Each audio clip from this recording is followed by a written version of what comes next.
ils n'ont pas de terres, ils cherchent des terres. Donc nous devons être une base arrière, comme le Rwanda n'arrive plus à faire de l'agriculture chez lui, et donc le Congo va signer des accords. Mais que gagne le peuple?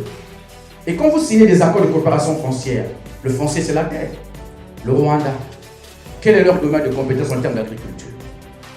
Ces accords deviennent dangereux pour notre pays. Parce qu'aucun Congolais n'ira faire l'agriculture au Rwanda, il n'y a pas d'espace. Donc c'est eux qui viendront ici. Et ils vont venir cultiver quoi?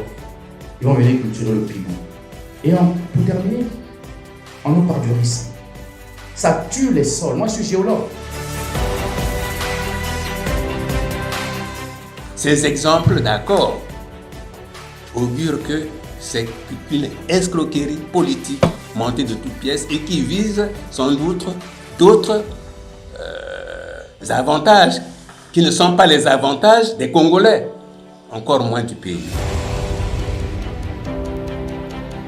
Dans les textes, les décrets qui organisent la gestion du domaine de l'État, il est prévu qu'aucune session gratuite ne peut se faire, sauf lorsqu'il s'agit d'établissements publics. Donc l'État peut mettre à disposition gratuitement ces terres aux établissements du secteur public, mais pas à des entreprises privées et de surcroît à capitaux étrangers.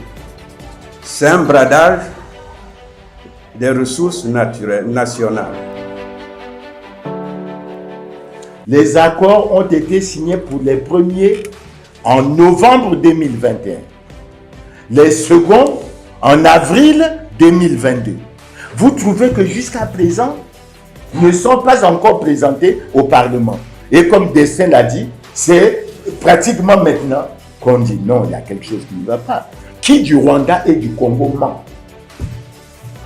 Et j'ai écouté le Premier ministre, il fait des développements, je pourrais même dire abstraits et métaphysiques, que Colline Makosso n'aborde pas. Ça, ce n'est pas dans le bottin, ça je vous le dis, ce n'est pas dans le bottin. Quand Mbouba dit, et j'ai été surpris, Isidore Mbouba dans son appréciation à l'Assemblée, il dit que c'est vraiment des réponses lumineuses. Je suis sorti de là, j'ai dit mais le pays est perdu. Maintenant, parlons des Rwandais. Arsène, parlons des Rwandais. Vous voulez donner des beaux amphithéotiques de 20 ans.